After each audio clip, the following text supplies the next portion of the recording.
Ndabahaye mwirwe mwese nshuti banywanyi bacu mwebwe mubana natwe mu biganiro n'amakuru tubatunganiriza ngaha kuri Iyakure TV. Iyakure TV ni imbonesha kure imwe rudende ibashitsa ko amakuru yizegwe, amakuru atosoye, amakuru aba yatohojwe n'itsinda ry'abamenyesha amakuru b'inzobere mu karere k'ibiyaga binini, maze tukayabashikiriza mu buryo bwihuse.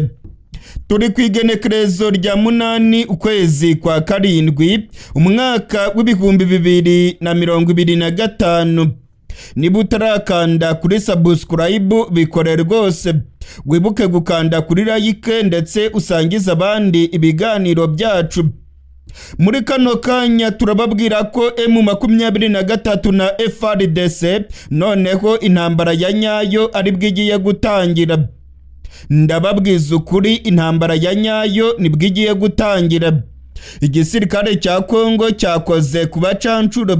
Igisirikare cya Kongo cyazanye indege karahabutaka.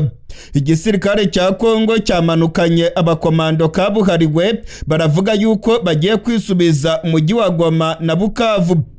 Amakuru kandi arimo kutugeraho aremeza ko igihugu cya Afrika y'Epfo nacyo kirimo kwitegura kohereza abakomando muri Kongo. Igihugu cya Tanzania nacyo ngo kirimo gutegura abakomando kabuhariwe bagomba gufasha FARDC kwisubiza umujyi wa Goma na Bukavu.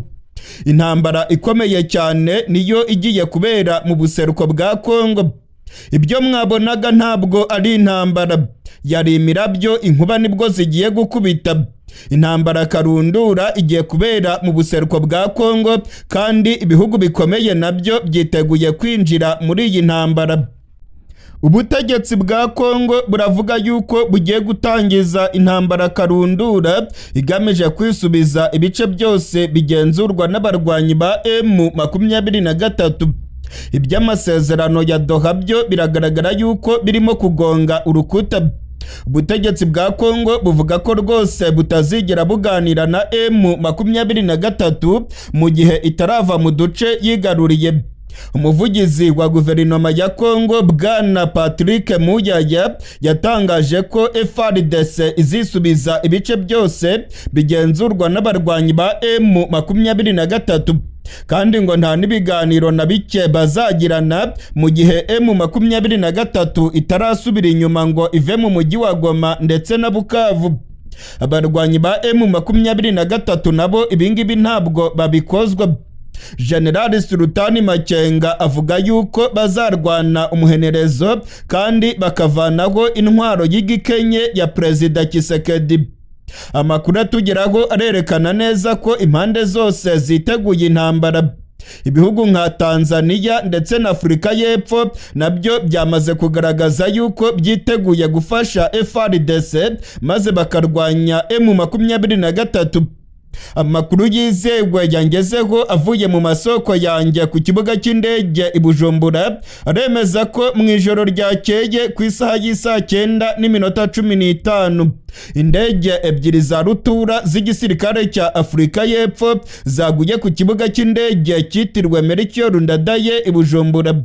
Ni indege za rutura zari zitwaye ibikoresho bya gisirikare bivugwa yuko bizakoreshwa n'abakomando ba Afrika y'Epfo barimo kwitegura kujya i Bujumbura maze bakambuka bajya muri Kongo gufasha FARDC kurwanya M23. Amakuru yizewe yangezeho avuye mu gisirikare cy'u Burundi aremeza ko izi ndege zazanye intwaro kabuhariwe n'ibikoresho by'intambara. Igisirikare cya Afrika y'Epfo ngo kiritegura kohereza abakomando bageze ku 1000, bano ngo bakazafatanya na FARDC kurwana urugamba rwo mu migi. Ngo bakazakubita M23 bakayivana muri Bukavu ndetse bakayivana no mu mujyi wa Goma. Amakuru atugeraho aremeza neza ko igisirikare cya Afrika y'Epfo ngo cyagiye kirira ndetse ngo cyagiye gikubita agatoki ku kandi ubwo M23 yabirukankanaga ikabavana mu mujyi wa Goma. Afrika y'Epfo rero ngo irashaka kwihorera kuri zino nyeshyamba za M23. Afurika y'Epfo ngo yavuye muri Kongo ifite ikimwaro, ndetse na Tanzania nuko byagenze. Ibi bihugu rero ngo birimo gutegura abakomando kabuhariwe bazajya muri Kongo bagafatanya na FARDC maze ngo bakirukana M23 mu mujyi wa Goma na Bukavu bakayiha isomo rya gisirikare.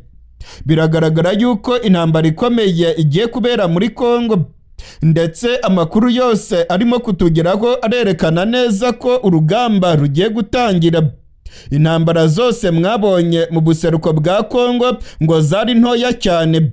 Ubu noneho Tshisekedi yarahiye arirenga avuga yuko agiye kurwana urugamba rukomeye, kandi avuga yuko ubutaka bwose bwa Kongo bwigaruriwe n'inyeshyamba agomba kubisubirana mu kanya gato cyane. Amakuru yizewe atugeraho avuye mu masoko yacu mu gisirikare cy'u Burundi, ndetse amakuru yemezwa n'amasoko yacu mu butegetsi bwa Kongo aremeza neza ko igihugu cy'u Burundi nacyo cyamaze kujya muri uyu mugambi wo gufasha FARDC maze ngo bakarwanya M23.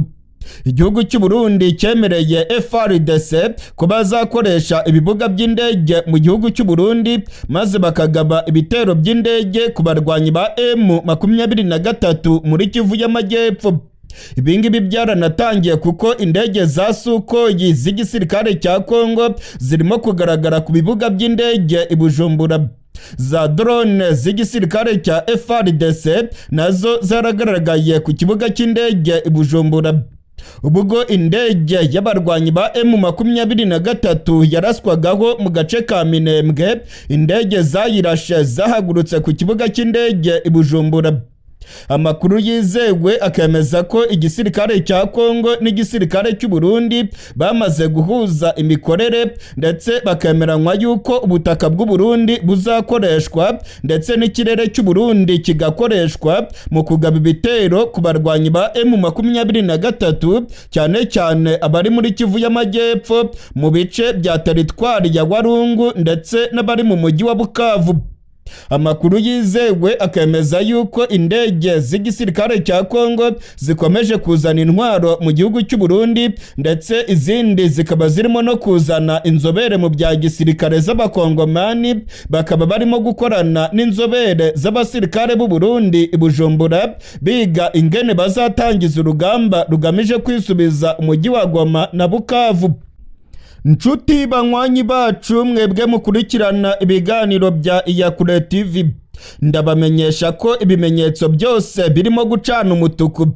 Ibimenyetso byose birerekana ko intambara ikomeye igiye kubera mu buseruko bwa Kongo, kandi iyi ntambara ngo izasiga ibintu bihinduye isura.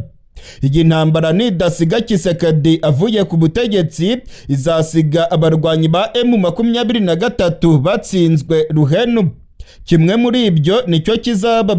M23 izahondagura FARDC, cyangwa se M23 ihitemo gushinga Repubulika yigenga ya Kivu. Ibingibi bizaba mu gihe M23 yatsinze urugamba. Mu gihe M23 yatsindwa, uru rugamba rukomeye rugiye gutangira, nta kabuza M23 ibyayo bizarangira burundu. Butegetsi bwa Kongo buzigarurira uduce twose tw'uburasirazuba bwa Kongo, ndetse Kongo ivuga yuko mu gihe izatsinda M23 bitazarangiriraho, ahubwo ngo izabakurikirana ikabasanga no mu gihugu cy'u Rwanda.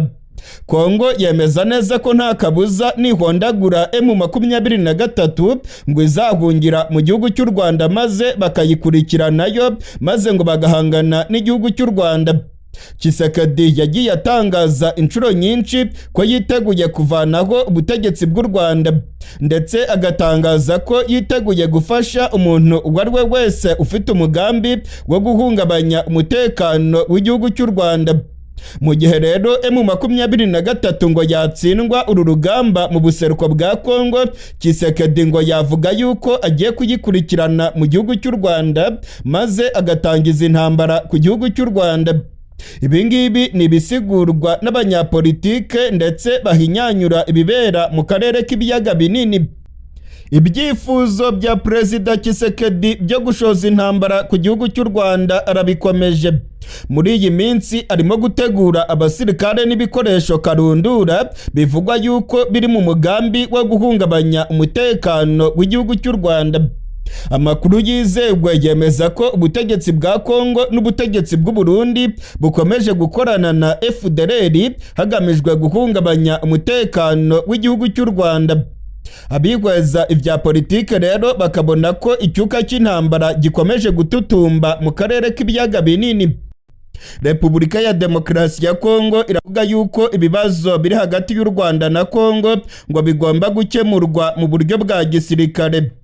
Ubu ngubu abasirikare barenga 60,000 ba FARDC baryamiye amajanja bategereje amabwiriza ya Tshisekedi ngo batangize intambara ku gihugu cy'u Rwanda, bavuga ko aricyo gifasha abarwanyi ba M23. Perezida Tshisekedi amaze iminsi avuga yuko azatera igihugu cy'u Rwanda. Muri iyi minsi rero arimo kugura indege z'intambara ndetse arimo kuzana ibitwaro byinshi mu burasirazuba bwa Kongo hafi y'igihugu cy'u Rwanda. Muri uyu mugambi kandi ubutegetsi bwa Kongo burimo gukorana n'igihugu cy'u Burundi. Abasirikare b'u Burundi nabo ngo baryamiye amajanja biteguye gukorana na FARDC ndetse no gukorana n'interahamwe za FDLR hagamijwe guhungabanya umutekano w'igihugu cy'u Rwanda. Ubutegetsi bwa Kongo buravuga yuko buzatera igihugu cy'u Rwanda nikitavana abasirikare bacyo ku butaka bwa Kongo. Umuryango w'abibumbye ndetse n'ubutegetsi bwa Kongo bashinja u Rwanda ko rufite abasirikare muri Kongo, ndetse Kongo u Rwanda rufasha abarwanyi ba M23. Ni ibintu u Rwanda rwiyamirije ndetse rukabitera utwatsi. Kuri ubu ngubu rero ubutegetsi bwa Kongo buravuga yuko bumaze kurambirwa nubwo bwasinye amasezerano y'amahoro n'igihugu cy'u Rwanda. Ni amasezerano yasinyiwe i Washington muri Leta Zunze Ubumwe za Amerika. Muri aya masezerano ubutegetsi bwa Kongo bwemeye kurandura burundu inyeshyamba za FDLR zibangamiye umutekano w'igihugu cy'u Rwanda. Muri aya masezerano kandi u Rwanda narwo rwemeye kuvanaho ingamba zarwo z'ubwirinzi. Ubutegetsi bwa Kongo ndetse na Leta Zunze Ubumwe za Amerika bakavuga ko izi ngamba z'ubwirinzi u Rwanda ruzavanaho ari abasirikare barwo bari ku butaka bwa Kongo bagomba kuvayo maze amahoro agahinda mu karere k'ibiyaga binini. Ubutegetsi bwa Kongo bumaze iminsi buvuga yuko ibibazo byose biri mu buseruko bwa Kongo ngo byatewe n'igihugu cy'u Rwanda cyinjije abasirikare muri Kongo kigiye gufasha M23.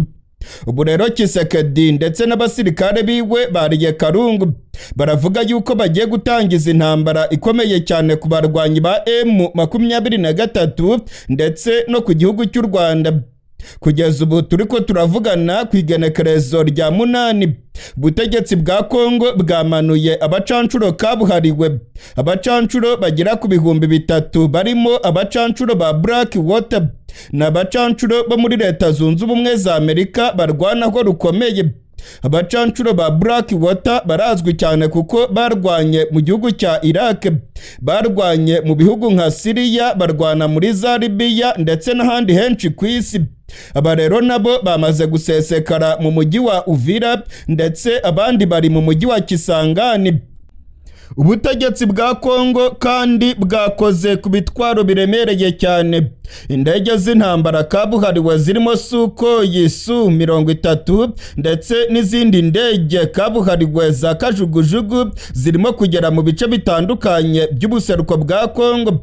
Abarwanyi ba M23 bamaze iminsi basohora amatangazo bavuga ko ubutegetsi bwa Kongo burimo gutegura intambara.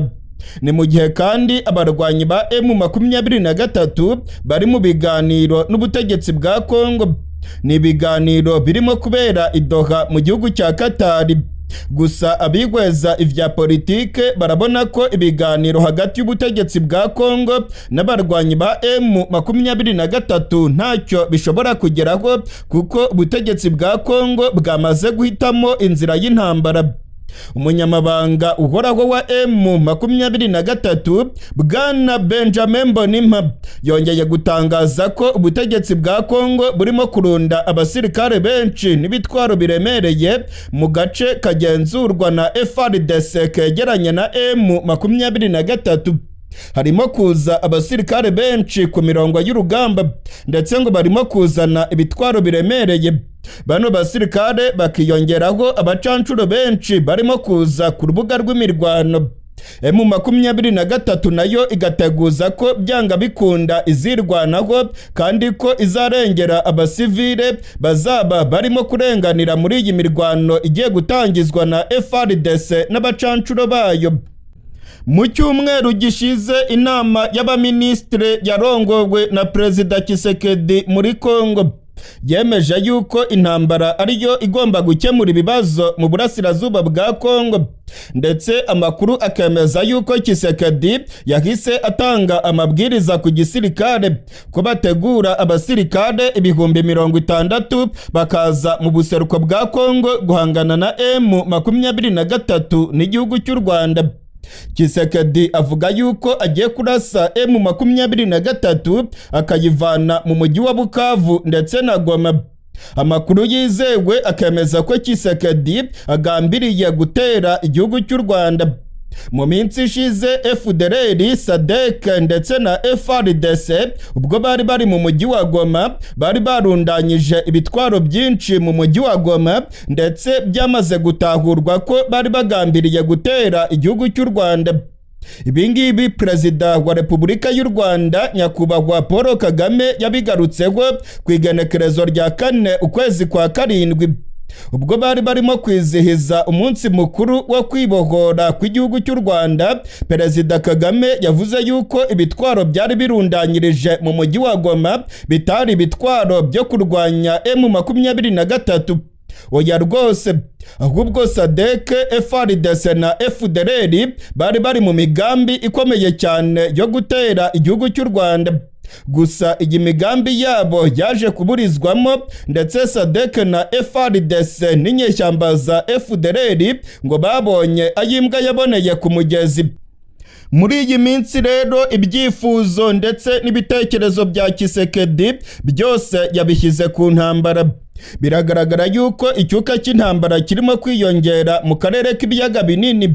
Icuka cya kwega nkwege gikomeje kwiyongera hagati y'u Rwanda na Repubulika ya Demokarasi ya Kongo. Abahinga mu bya politike baravuga ko intambara yatangiye kunuka. Tshisekedi arimo gutegura abasirikare kandi umugambi wiwe awuhuriyeho n'igihugu cy'u Burundi. Amakuru dufite aremeza yuko ibitwaro byinshi by'igisirikare cya FARDC birimo kunyura mu gihugu cy'u Burundi.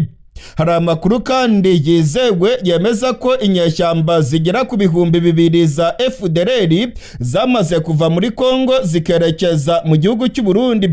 Izi ngizi zaronse imyimenyerezo hamwe n'abasirikare b'u Burundi n'imbonerakure, nabo ngo bakaba baryamiye amajanja biteguye gufasha ubutegetsi bwa Kongo guhungabanya umutekano w'igihugu cy'u Rwanda. Hari amakuru atugeraho avuga yuko igisirikare cy'u Burundi kiyemeje gufasha FARDC na FDLR maze ngo bakazahungabanya umutekano w'igihugu cy'u Rwanda banyuze mu ishyamba ry'ikibira. Iri shyamba ry'ikibira ku ruhande rw'u Burundi rifatanya n'ishyamba rya Nyungwe ku ruhande rw'igihugu cy'u Rwanda. Amakuru rero akemeza yuko FARDC n'abarundi barimo gukorana bya hafi. Ibingibi kandi bikemezwa n'amasoko yacu ku kibuga cy'indege cyitiriwe Melchior Ndadaye i Bujumbura. Indege z'igisirikare cya FARDC zimaze iminsi zigwa mu gihugu cy'u Burundi. Abasirikare ba Kongo bagera ku 3,000 nabo bari mu gihugu cy'u Burundi ngo barimo kwiga ingene bazafatanya n'igisirikare cy'u Burundi maze ngo bagatera igihugu cy'u Rwanda. umumenyesha makuru wacu Ildefonse Habyarimana akorera mu bice bya Cibitoke ndetse na Bubanza aravuga yuko yiboneye inyeshyamba zifite intwaro zikomeye zirimo gukora imyimenyerezo hamwe n'abasirikare b'u Burundi. Ildefonse Habyarimana akavuga yuko FDLR zamaze kugera mu gihugu cy'u Burundi, ndetse Ildefonse Habyarimana akavuga yuko izi nyeshyamba zikorera mu ntara ya Cibitoke. Amakuru dufite kandi aremeza ko intwaro zikomeye z'igisirikare cya SADC nazo zageze mu gihugu cy'u Burundi. Igisirikare cya SADC cyavuye muri Kongo kinyura mu gihugu cy'u Rwanda cyerekeza muri Tanzania, maze intwaro zabo zihita zerekeza mu gihugu cy'u Burundi. Izi ntwaro rero ngo bazazikoresha mu kurasa kuri M23 ndetse ngo bahangane n'igihugu cy'u Rwanda bashinja ko aricyo gifasha bano barwanyi ba M23. Ibintu rero ntabwo byoroshye, biribonekeza ko imigambi ya Kisekedi ndetse na General Neva ari ugutera igihugu cy'u Rwanda. Nyamara mu minsi ishize Perezida wa Repubulika y'u Rwanda Paul Kagame yaburiye ubutegetsi bwa Kongo ndetse n'abandi bose barimo gufasha interahamwe ko rwose bazahura n'ibyago bikomeye. Perezida Kagame yavuze ko azahangana nabo mu buryo bukomeye, kandi ko umuntu wese uzagerageza guhungabanya umutekano w'igihugu cy'u Rwanda atazamenya ikimukubise. Hari umwaka n'umwe wigeze ushira, umwaka wigeze ushira na rimwe tudasubiyemo ikibazo cy'interahamwe cya FDLR riri hakurya hariya. Nibyo duhimba se, nibyo tubeshya se? Cyakabiri, hari na rimwe tutigeze tubwira abantu tunasubiramo ukuntu muri aka karere harimo ideology ijyanye na genocide, ijyanye n'ibyabaye hano mu Rwanda byo kwica abantu ukabicira icyo bari cyo. Hari ubwo tutabisobanuye, hari aho bitazwi ko byanditswe se, ko byanaganiriwe si yose ikabiha n'umunsi ikabivuga, bigeraho bikarigita gusa bikazimira. Hari umunsi n'umwe tutigeze twamagana abayobozi muri aka karere bafata mikoro nk'iyi bakigisha abantu kwicara abantu icyo ari cyo. Hari na rimwe tutigeze dusobanura amateka ajyanye n'ukuntu abantu bavuga Ikinyarwanda bari hakurya y'imipaka y'u Rwanda nk'aba nyiri ibyo bihugu nyuma yo guca iyo mipaka. Bihuriye he n'u Rwanda? Twebwe u Rwanda ibibazo byabaye mbere y'uko mvuka cyangwa na nyuma nkivuka, byaba bite ibibazo nateye igihewe cyangwa undi ungana nanjye? Bishoboka bite? Bishoboka bite kuvuga ngo ibyo tuvuga buri munsi bijyanye n'umutekano w'iki gihugu cyacu biragenda bigahinduka amabuye y'agaciro, biragenda bigahinduka ko u Rwanda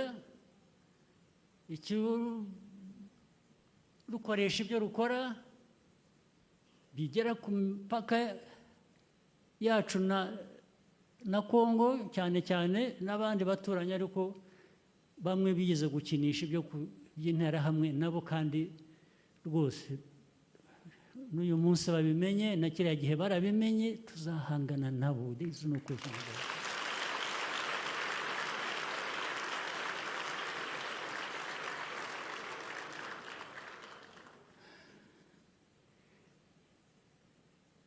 abaturega ko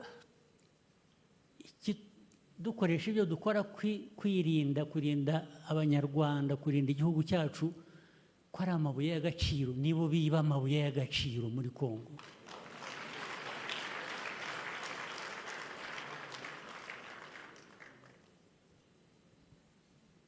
Ibi bihugu bikize byo hanze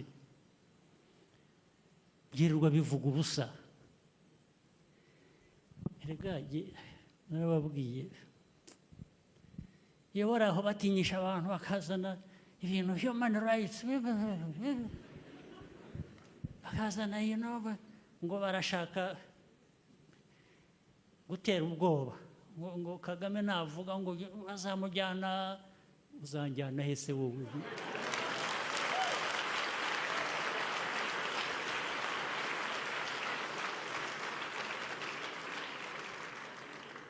Wamvana he ko nzaba?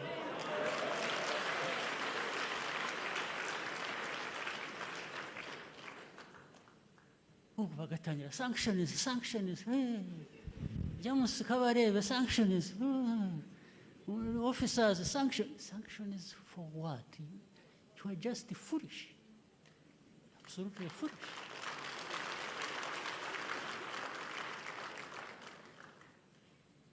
Anybody dares?